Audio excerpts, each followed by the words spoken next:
Hi, this is Tim of the 1916 Company. Welcome and thanks for logging on. If you love this watch, email me. I am still Team Mosso at thewatchbox.com. It is still in the description below. It is still your purchase and pricing email question line for buying this or any watch you see on any of our platforms. Please reach out to me directly. I am Team Mosso at thewatchbox.com for pricing. Today we discuss a late 2018 launch for the 2019 model year. 33 pieces in grade 5 titanium and sapphire. This is the MB&F HM9 Flow, and specifically it is the Flow Air, the 9th horological machine from Max Buser and Friends. This watch draws its inspiration from the aerodynamic profiling of the early jet age in the 1940s and 50s, specifically the lines of the de Havilland Venom as flown by the Swiss Air Force. It's got the double nasal twin boom profile of the Venom. Now, the watch also has an aviation-inspired dial. There is a version of this called the Road that has a rose gold gilded as opposed to nickel anthracite coated movement and a more automotive-inspired dial, whereas this is more aviation instrument style. Now, in terms of how the Flow Air wears, across the wrist, it's going to be 56.6 millimeters. It's going to be 47 millimeters from, I guess you could say, wingtip to wingtip. And then the thickest part, which is the little nasal for the hands, that is going to be 22.5 millimeters thick. All of this sounds monstrous, but it's really not as bad as it sounds. You can see that the pivot points of the strap are far inboard of the edges of the case. As a result, when it's on the wrist, it looks large and outlandish, but this watch is supposed to be larger than life. What it doesn't do is ergonomically overwhelm the user. Even on my 16 centimeter circumference wrist, this fits really nicely, and you can see why. Those strap pivots are so far inboard of the edge of the watch that it's comfortable, it's secure, and I could recommend this watch for a wrist as small as 15 centimeters circumference, as long as you've got the personality and maybe even a little bit of self-deprecating sense of humor to pull it off. Now, it does work as a driver's style watch, even though it's a flyer's style watch, but hand on the wheel or the control yoke, you can easily read the time, and that is the idea. It does vary somewhat in thickness from portion to portion, but this is not a watch that's going to fit underneath a cuff of any kind. Being all sapphire and grade 5 titanium, it is very light. It's also substantially leather, since the straps are a non-negligible portion of the whole.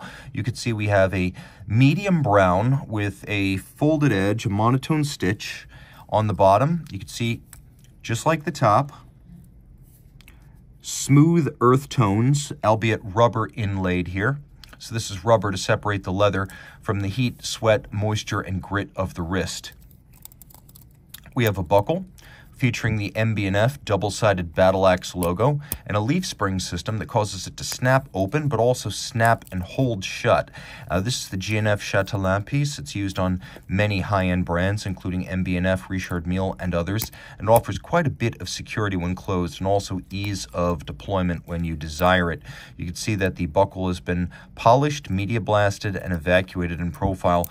The case is enormously complex. 3D rubber gaskets were created for the fabrication of this multi-piece case, and this was a spectacular feat of production engineering, because getting it to reach a standard 30-meter dress watch water resistance was a monumental task, and the 3D gaskets were really the key to that. You can see how complex it is. We have 1, 2, 3, 4, 5 separate dramatically cambered and domed sapphires. The case is all of polish and of satination. There are elements here to recall the Venom, and of course you could see the twin boom style tail, just as you would have seen on the Venom, but there are also these little air intakes on the side. They have no practical purpose, but they look fantastic. And then this nice medley of brushed and satin finished surfaces. Taking a look at the dial, we'll do a quick loom shot here. You can see it is quite well loomed. It's also matte finished. As you can see, the hands themselves are satinated, though the cannon pinion at center is brightly polished. There are quite a few polished and satinated contrasts on this watch, and you can see that the proprietary clover-style assembly screws ensure that unqualified watchmakers do not test their inadequate skills against this monster. Now on the back, you can see, as I wind the watch, The winding system from the crown all the way to the ratchet wheel is observable in motion. It is a manual wind single barrel movement with a 45-hour power reserve. You can see this is one of 33 pieces. The 45-hour power reserve is dissipated by 2 free-sprung balances with overcoil hairsprings beating at 18,000 vibrations per hour, and this monstrously complex movement has 52 joules, and what you're looking at right under my finger is a planetary differential that evens out the time of the two to maximize the overall precision by evening out the sum of the, or really it's the average, it's not the sum, the average of the 2 regulators. The watch is made to keep better time.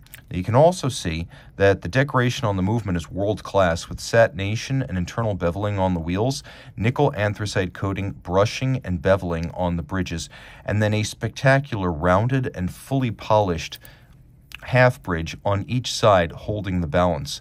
You can see underneath satination and beveling on the subordinate bridges. There's also black polishing of the screws with chamfered slots in circumference. These bridges are exceptional. Free-sprung balances are easier to adjust precisely and more shock-resistant once adjusted. The overcoil hairspring centers the mass of the hairspring, so no matter what position the watch is in on your wrist, it's going to keep very consistent time. And again, you've got the planetary differential, which you can just barely see as the last assembly prior to the dial. Watchmaking muscle on this timepiece was impressive. It included Guillaume Thévenet, Ruben Martinez, and the now well-known Simon Brett. So this is a remarkable collaboration that could justly be called a Simon Brett piece. More and more often now, we are learning about the watches created or worked on by independent watchmaking masters before they did business under their own names. Brett has been justly recognized and awarded for his work as an independent.